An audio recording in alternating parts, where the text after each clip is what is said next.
Cricket বলে match আমরা হয়তো বা এটা ফান বা দুষ্টামি করে নিচ্ছি, কিন্তু আমাদের প্রত্যেকটা খেলোয়াড় যারা আছে, যারা আর্টিস্ট, সবাই অনেক বেশি সিরিয়াস। তা আমার মনে হয় না এরকম কোনো প্রবলেম হবে। আমরা আশাবাদী যে আমরা সুন্দর একটা টুর্নামেন্ট এবার মানে আমাদের পাবলিকদের, আমাদের দর্শকদের কাছে প্রেজেন্ট করব। এবং আমাদের যারা বোলিং করছে খুব সুন্দর, যারা ব্যাটিং করছে তারাও খুব সুন্দর। সব কিছু মিলে আমার মনে হয় যে খুব সুইটেবল হবে ওদের মাঠে খেলতে। এবারও গতবারে বলটা দিয়েই ফিমেলদের ম্যাচটা হবে। 20 ওভারে 2 ওভার তাদের জন্য ছাড়া হবে আর কি। বাউন্ডারিটাও ছোট করা হবে, কিন্তু স্টেডিয়ামে হবে এবার, এই আর কি। তাদের জন্য এক্সট্রা একটা বেনিফিট থাকছে, একটু বেনিফিট।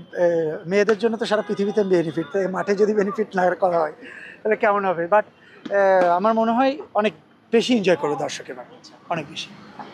এখন অ্যাকচুয়ালি আমরা তো সবাই হয়ে গেছি, কি বলবো, মানে একটা রুটিনের ভিতরে চলে আসছি আমরা। আমাদের কোনো চাওয়া পাওয়া নাই। এই কাজ করতে হবে, টাকা ইনকাম করতে হবে, সংসার চালাইতে হবে, সবার কিন্তু একই অবস্থা, যত মানুষ দেখতেছেন। আমরা আমাদের লাইফের বেস্ট পার্টটাই চাইল্ডহুড পার্ট।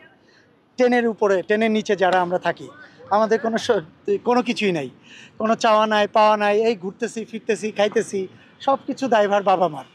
সো সেই দিনটা তো আর আপনি চাইলেও এখন ফেরত পাবেন না। সেই দায়িত্বগুলো এখন আপনার কাঁধে চলে আসছে। হ্যাঁ, তা এই দিনটা আমি অনেক বেশি মিস করি, আপনারা মনে হয় সবাই অনেক বেশি মিস করেন। আমি আর এটা ছাড়া তো কিছু বলার নেই।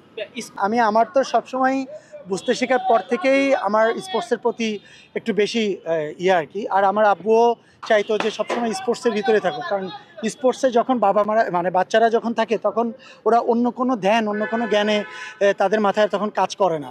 বিকালবেলা একটু খেলতে যায়, খেলতে যাওয়ার পরে তারা একটু মানে খেলাধুলার ভিতরেই থাকে, তখন ডাক বা অন্যান্য কোনো জায়গায় টাইম স্পেন্ড করা বা দুষ্টামি করা, এগুলোর ভিতরে কখনো বাচ্চারা যায় না। সেক্ষেত্রে আব্বু প্রথম থেকে সাপোর্ট দিত, ওরা স্পোর্টসম্যান হবে, খেলাধুলা করো, ফুটবল খেলো, 2 ভাই 2টা ফুটবল, 2 ভাই 12টা স্টাম্প, 2টা ব্যাট, এইভাবে মনে করেন সবসময় সেট আপ করে থাকতো। আর আমাদের মাইন্ডে ওইটাই থাকতো যে খেলাধুলা করতে হবে। এই তো ছোট অ্যাকচুয়ালি নায়কটা হয়েছি মনে হচ্ছে দীপজল সাহেবের জন্য। উনি দুষ্টামি করে বলাতেই যে তোকে আমি হিরো বানাবো, এই হিরো বানাইতে যেয়ে আমাকে হিরো বানাই ফেলছে। এই আমাকে গ্রুমিংয়ের ভিতরে ঢুকাই দিল, 1 বছর ধরে প্র্যাকটিস করালো, 1 বছর পরে ছবি রিলিজ করলো, এই তখন আমি ফিল্মে চলে আসলাম। বাবার মন ভেঙেছিল কিনা, বাবা চেয়েছিল আপনাকে স্পোর্টসম্যান বানাতে? না, অ্যাকচুয়ালি তখন তো আব্বু অলরেডি গত হয়েছে। আমি তো ফিল্মে আসছি 2012-তে, আর আব্বু তো 2007-এ মারা গেছে। আমার তো স্বপ্ন ছিল স্পোর্টসম্যান হওয়ার। আমি বিভাগীয় টিমে ছিলাম, জেলা টিমে ছিলাম, সুজয় তরুণে ছিলাম, বিসিএসপিতে ছিলাম। তা সব কিছু মিলিয়ে আমারও স্বপ্ন ছিল ক্রিকেটার হওয়ার, কিন্তু মিডল ক্লাস ফ্যামিলি, আগে স্টাডি, সবার ধারণা আগে জজ ব্যারিস্টার হইতে হবে, এই ইঞ্জিনিয়ার হইতে হবে, পাইলট হইতে হবে, ডক্টর হইতে হবে। আমারও স্বপ্ন ছিল এরকম কিছু একটা হওয়ার। বাট তারপরে যে কেন যেন বিবিএটা শেষ করার পরে তখন মনে আছেন দীপজল সাহেব, উনি আমাকে ফিল্মে জয়েন করাইলেন আর কি।